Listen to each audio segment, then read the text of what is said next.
I have trained my YouTube algorithm like a truffle pig. It sniffs out the purest misinformation it can find and brings it to me. So when I saw this video pop up, I just couldn't help myself. I had to click it. I knew that it would trigger me, and it did. Because it seems like Richard Murphy clearly doesn't understand GDP at all, and I'm gonna show you why in this video. But before we start, I need to give a disclaimer because I don't think GDP is perfect. In fact, I've made a video about the fact that it's not perfect. About 60% of this video is literally just all the things that GDP does a bad job of measuring. As a quick reminder, when we talk about the GDP, we usually mean the value of all final goods and services that are produced in a given region, usually a country, within a given time period, so usually a year. Now, with that out of the way, let's actually hear what Murphy's problem with GDP is. All measures of GDP include an estimate of the rent paid by a homeowner for the right to live in their own home. Why? Because in Germany, lots of people live in rented accommodation and therefore GDP would be recorded as being higher than it is in the UK if we didn't include this measure of supposed rent paid by homeowners. But does any homeowner pay a rent to live in their own home? No, of course they don't. But 10% of UK GDP, that's a figure of around £300 billion a year, is made up of this supposed and absolutely non-existent form of income, rent paid for the right to live in your own home. That's how ludicrous GDP calculation is. So Richard's explanation is actually perfectly correct here. This is called an imputation, and there's quite a few more of them, but the housing one is by far the most significant of them. The problem is that Richard, for some reason, seems to believe that just because it doesn't produce a cash flow, that it shouldn't be in GDP. But remember, we are trying to measure the value of all final goods and services in the economy. And living in a nice place in economics is considered a service. And if you weren't living in your house, you could rent it out. Let's say the market rent for your house would be $1,000 a month. So then we know, by the fact that you are not renting it out, that living in your house must be worth at least $1,000 a month to you. So this is how we price this service when we include it in GDP. This concept, by the way, not just in relation to owner-occupied housing, but in general, is called opportunity costs. And it's so basic in economics that basically anyone who's ever taken an undergrad course will know it. But I get that this whole concept is a bit hard to understand, especially when it's focused on a service. So let me give you an equivalent example with a normal consumption good. So grocery prices have been out of control for a while.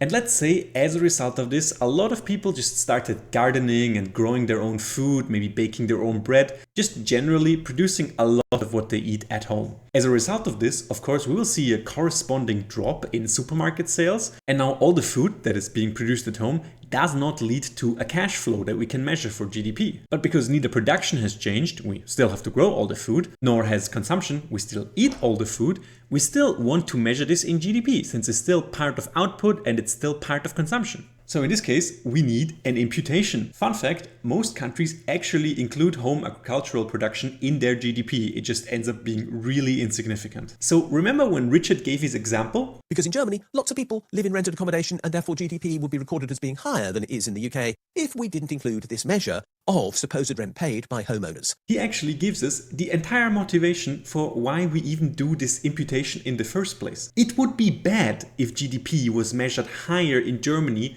just because more people rent there for whatever reason. But then he says this. But does any homeowner pay a rent to live in their own home?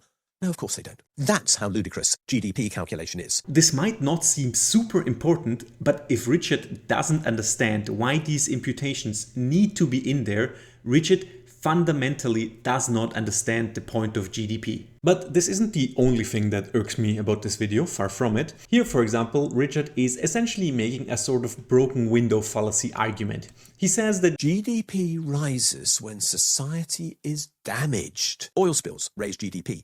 Increasing divorce rates raises GDP. Preventable illnesses raise GDP. Again, the idea is technically right. Yes, catastrophes can increase the GDP, but that doesn't make GDP a bad measure. Like, imagine you go skiing, you have an accident, you break your leg, the doctor needs to fix it, he does get paid for that, and so GDP increases. Now, the world would be better if you never had that accident and your leg would be intact, but once the accident has happened, the doctor should fix your leg. Oil spills might be a bit more consequential, but the idea is the same. I guarantee you, Absolutely nobody out there is going out and creating oil spills to raise GDP. The equivalent to this argument is saying that we shouldn't try to stop climate change because one of the things that makes the temperature go down is nuclear winter. What I'm trying to say is that just because an event influences the measurement of a variable does not mean that trying to change the variable will lead to the event or even incentivize it. Absolutely nobody is trying to increase GDP by having more oil spills. But how does Murphy actually propose we fix this problem? We could actually look at the quality of activity within the economy. So, for example, not all healthcare is actually useful in the sense that if we could avoid having to incur healthcare costs, we would be much better off. We would rather be well than ill. Once we're ill, we'd rather be well again. But it would be much better if we never had to go through the process of being ill. So why aren't we putting a positive value on healthcare management and health maintenance and putting a negative value on putting things right when they've gone wrong?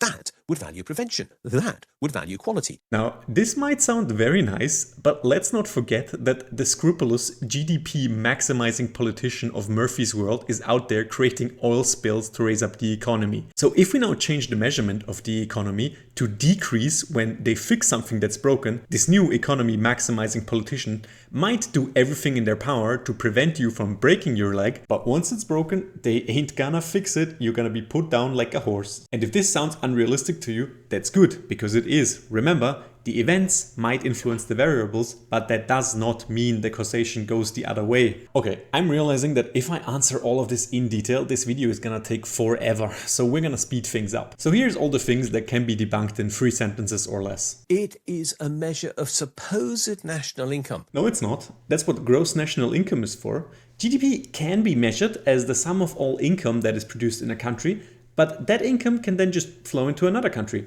This is an important difference, and an accountant, especially one that talks about GDP a lot, should know it. There are 3 incompatible approaches. No, they are extremely compatible. One is called the output method, another is called the income method, and the last is called the expenditure method. You can buy one person's output, which generates them an income and gives you an expenditure. They're measuring the exact same thing. The only reason they can be slightly different is minor statistical discrepancies. Because there isn't what I would call a capital maintenance concept inside GDP. There is. That's what the gross in gross domestic product is for. If you take the net domestic product, it includes capital maintenance. There is no national balance sheet used in the calculation of GDP. There is. They put it on their website. Alright, I hope I've got my point across that Richard Murphy has not done his homework when it comes to GDP or the systems of national accounts in general. But let's nonetheless hear what alternative he proposes. So what could we do instead? First of all, we could use one figure which is very much more reliable than GDP itself, even if it is still based upon the same flawed measure, and that is GDP per capita. In other words, income per head, rather than a total figure for income for the country as a whole, because of course we live in a country where the number of people is changing all the time. Wow, what a great discovery by Richard Murphy here. He might be the first person to consider that the population size affects your economy. To be real here, I don't know anymore if Richard Murphy is a real person or just an extremely committed parody account. I really can't tell. But I want to be extra clear and say that GDP per capita is already the standard way to measure GDP. There is nothing new here that he proposes. And even if it wasn't, all the supposed problems that Richard has with GDP, they still remain when you use GDP per capita. At this point, I'm really not sure if Richard Murphy truly does not know any better, or if he's being intentionally dishonest because he knows that videos like this will get clicked a lot. I guess it doesn't matter in the end. Richard produces one of these videos pretty much each day, so I don't think he can be bothered to put even a minimum amount of research into them. So if you happen to be a Richard Murphy fan, please reconsider. It's not that his positions in the end are really indefensible. You can make good arguments for the things he's talking about, it's just that he can't.